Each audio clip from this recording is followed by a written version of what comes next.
Bonjour à toutes et à tous, bienvenue sur ma vision. Aujourd'hui nous allons parler des cités, des banlieues, des ghettos, des quartiers qui sont, ou des endroits qui sont en général stigmatisés dans les débats politiques, dans les informations. Donc je vous dis à tout de suite.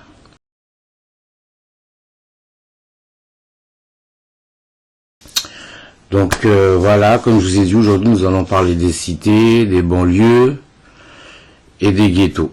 Là, il est 5h12 du matin, je sais, il est tôt, ça fait du bien d'attaquer sa journée de bonheur, et j'ai dit, bah tiens, je vais en profiter pour faire une petite vidéo avec vous pour débattre de ce sujet-là. Donc j'ai quand même relativement une bonne expérience au niveau des cités, banlieues, ghettos, à savoir que je suis originaire du 93, je suis né dans le 92, je suis parti vivre très très jeune aux Antilles, en Guadeloupe, où j'ai eu l'occasion de connaître ce qu'on appelle les ghettos, donc des quartiers, à savoir des quartiers défavorisés. Et donc pourquoi entamer ce sujet-là? Parce que effectivement, on parle souvent dans des termes très négatifs concernant la jeunesse dans ces quartiers-là. À savoir que oui, je ne dis pas que tout va bien, que ça soit dans les cités, dans les banlieues ou dans les ghettos, mais on parle très très peu aussi des excusez-moi, je prends un petit verre d'eau entre nous.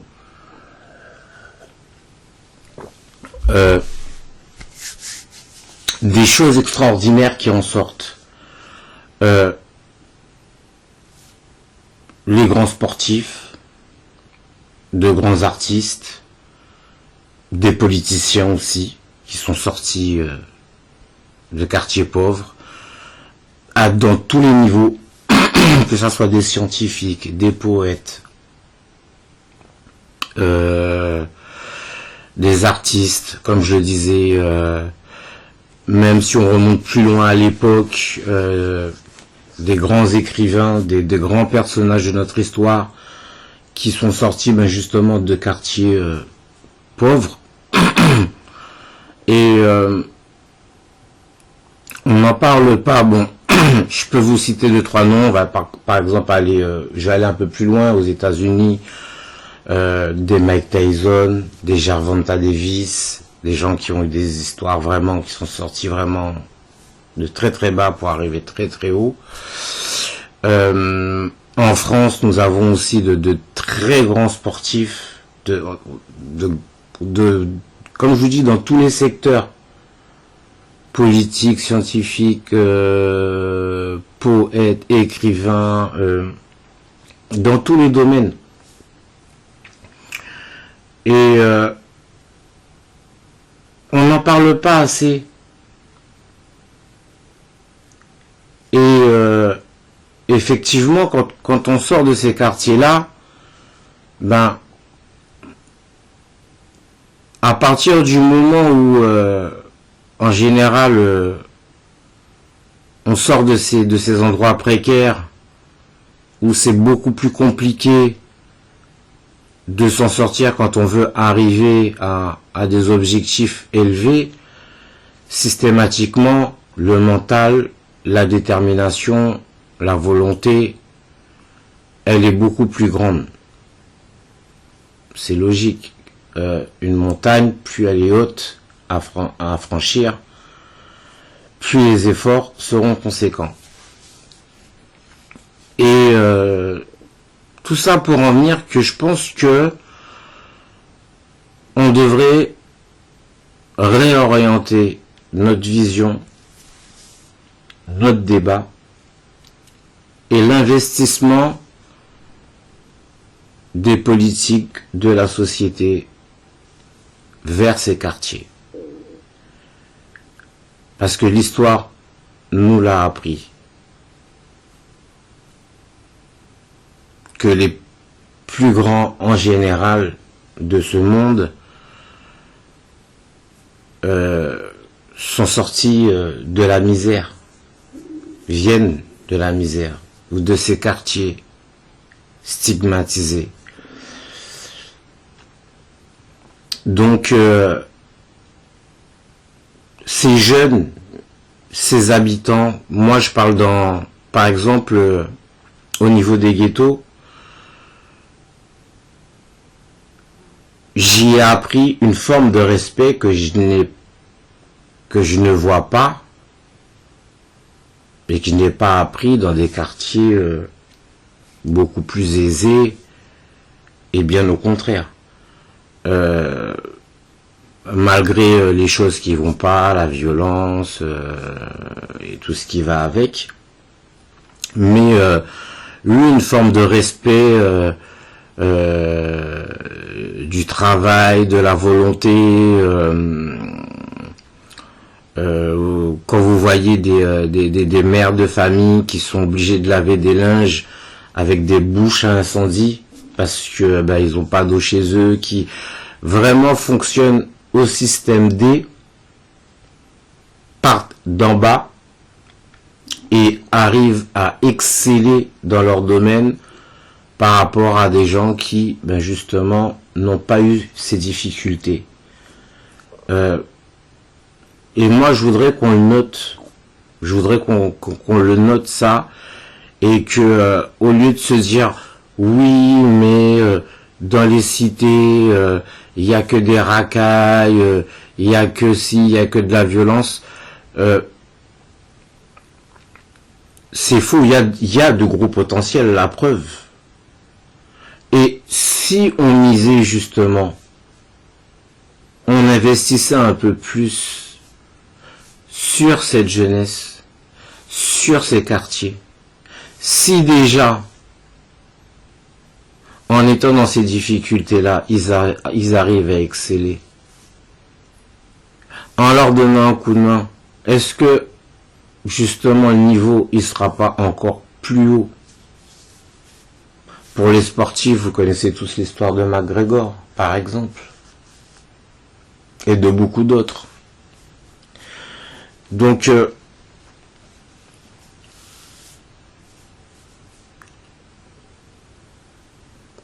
et ça va de pire en pire. Ça va de pire en pire. Et au contraire, j'observe, même s'il y a des choses qui ne vont pas, effectivement, que ça soit dans les banlieues, dans les cités ou dans les ghettos, comme je le dis, mais il y a cette forme de respect où les gens du même quartier, qui se connaissent, en général ils se connaissent, ils se respectent, ils s'entraident, il y a un système de grands frères aussi qui est mis en place, des personnes qui,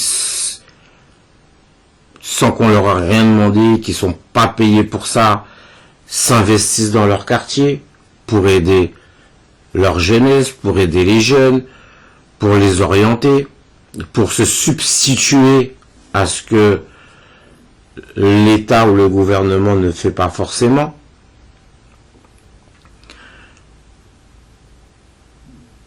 Par rapport à des quartiers où résidentiels, où les voisins ne se parlent pas, même pavillonnaires aussi, ou en plein Paris, où les gens ne se parlent pas, c'est chacun pour soi. On a brûlé la voiture du voisin, ou on a cambriolé chez le voisin, ou quelqu'un se fait agresser, on passe, c'est pas notre problème. On n'appelle même pas la police, on a nos affaires à faire.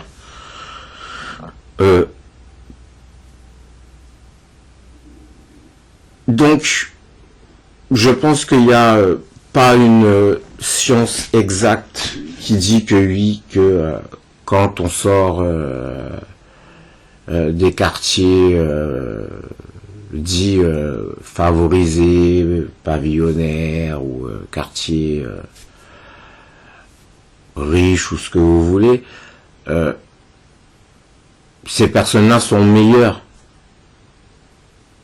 que des personnes qui viennent de quartiers défavorisés comme les cités, les banlieues ou les ghettos. Et je suis pas forcément d'accord parce que j'ai vu plus d'entraide dans ces quartiers-là que ailleurs. Après, je le répète, oui, je sais qu'il y a des choses qui vont pas. Mais orienter le débat en général hein, dans la politique, dans les infos et tout ça, et dire oui, dans ces endroits-là, il y a que ça, il y a que ci, il y a que ça, et ces personnes-là sont moins bien que d'autres. Non, c'est faux. C'est faux, c'est mon opinion, c'est faux. Oui, il y a du mauvais, mais il y a du très très bon qu'on ne trouve pas dans ces autres quartiers dits favorisés. Et je crois même que par logique, la pauvreté, la misère, emmène justement à la compréhension de certaines valeurs, leur importance dans cette vie. Que dans des quartiers riches, on n'a pas forcément. On a de l'argent, donc on est au-dessus des autres, on est monsieur, pas comme tout le monde.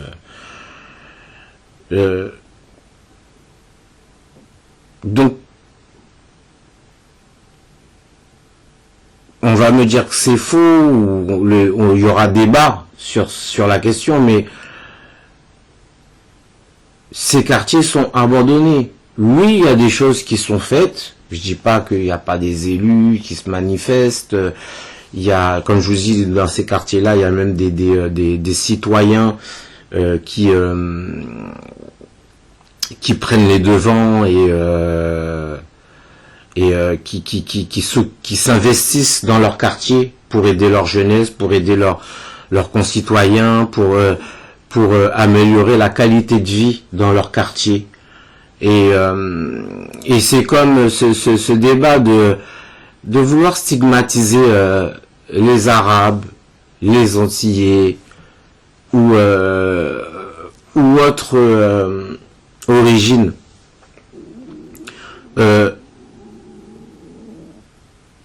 Quelle que soit l'origine, on parle de personnes. C'est pas le quartier, c'est pas vos origines qui définissent vos principes et vos valeurs et la direction que vous avez décidé de prendre dans cette vie. C'est chaque individu qui détermine ce chemin-là. Et vous avez des gens d'en haut qui prennent d'autres chemins, qui sont aussi négatifs que ceux qui habitent dans des endroits précaires, comme on dit. Donc, moi, je suis issu de ces quartiers-là. J'ai grandi dans ces quartiers-là. À la grâce de Dieu, j'ai jamais fait de prison. Je dis pas que j'ai pas fait des bêtises comme tous les jeunes, mais non, j'ai pas non plus volé. J'ai eu des petites déviances dans ma vie, mais aujourd'hui, je suis père de famille. Mes enfants ont été bien élevés. Ils ont tous réussi leur cursus scolaire. Ils ont une très très bonne éducation.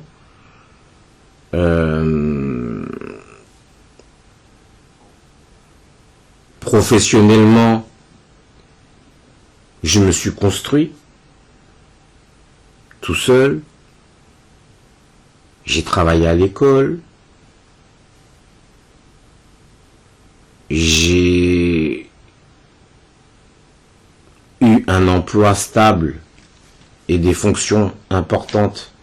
J'étais responsable de service très très jeune, à 20 ans.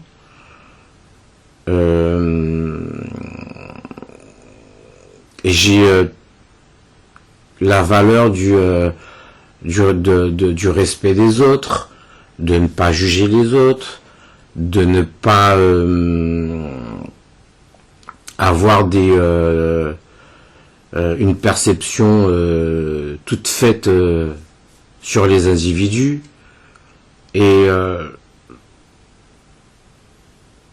si j'en parle, c'est parce que je vois cette jeunesse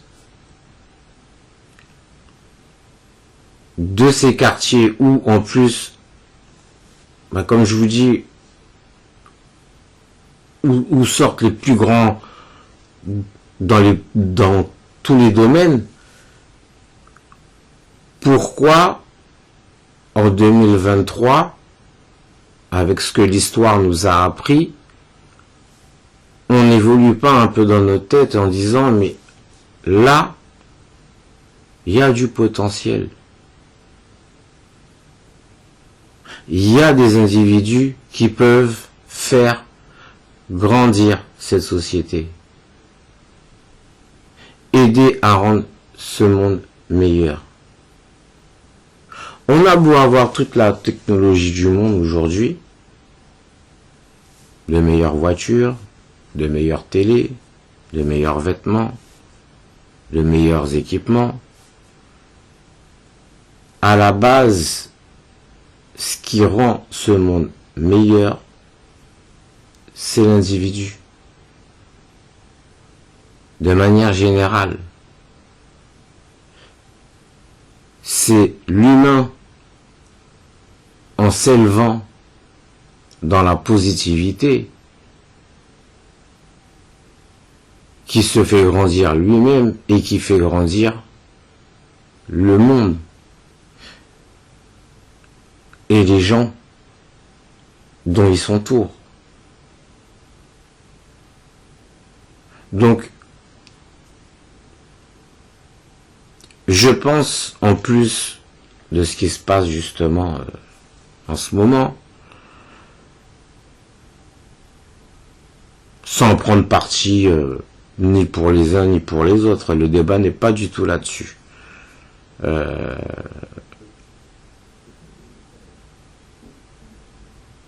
Mais réorientons notre vision afin d'atteindre un équilibre qui est parfait. Et n'oublions pas que les valeurs de la République, de la France, c'est l'égalité, la liberté et la fraternité. On n'est pas égaux, libres et fraternels que dans le sport. Par exemple, quand l'équipe de France gagne, ou quand un Français a une médaille d'or dans une discipline ou une autre. Cette parité, elle existe. Que ça soit dans les débats, aux infos, il y a une parité. Il y a des gens de toute origine. Dans le monde du travail aussi. Donc,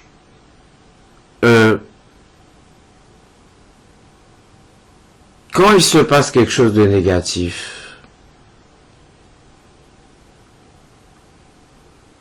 un individu ou un groupe d'individus ont de mauvaises actions, est-ce que l'on doit dire ah, ben eux, ils sont tous comme ça. Non. Non. Alors, oui, je pense qu'on est dans un monde où les conséquences, les causes peuvent être très diverses, mais c'est clair qu'il y a des choses qui régressent, d'autres qui évoluent, mais d'autres qui régressent. Donc, si nous voulons évoluer justement à ce niveau-là et arrêter de dire ah oui voilà stigmatiser justement les individus qui sont dans ces quartiers-là, si on y mettait un peu d'eau comme dans une plante, le changement pourrait être extraordinaire. Donc, et c'est valable de manière générale dans la vie, je pense. Donc j'espère que cette vidéo parleront à beaucoup. Peut-être pas aussi. Qu'il y a des personnes pour qui c'est pas une surprise, qui le savent déjà, que c'est un combat qui est mené déjà depuis très très longtemps par des personnes qui étaient là déjà bien avant moi et que j'espère qu'ils seront là bien après moi. Si on veut changer un monde de manière positive, je pense qu'il est nécessaire parfois de faire aussi évoluer sa conception des choses. Ce n'est peut-être même pas une goutte dans l'océan, ce débat que j'ai aujourd'hui avec vous, à travers ma vidéo. Mais j'espère, et si ça peut, ne serait-ce que parler un petit peu à un certain nombre de personnes, et que ça peut apporter une contribution aussi petite soit-elle, ça serait déjà beaucoup. Donc comme je vous dis, il est 5h35, la journée commence, j'ai une grosse journée qui m'attend, je suis motivé, déterminé. Donc je vous souhaite aussi à vous une bonne journée, ne baissez pas les bras, soyez déterminés, impossible n'est pas français, et je vous dis surtout, prenez soin de vous, à bientôt.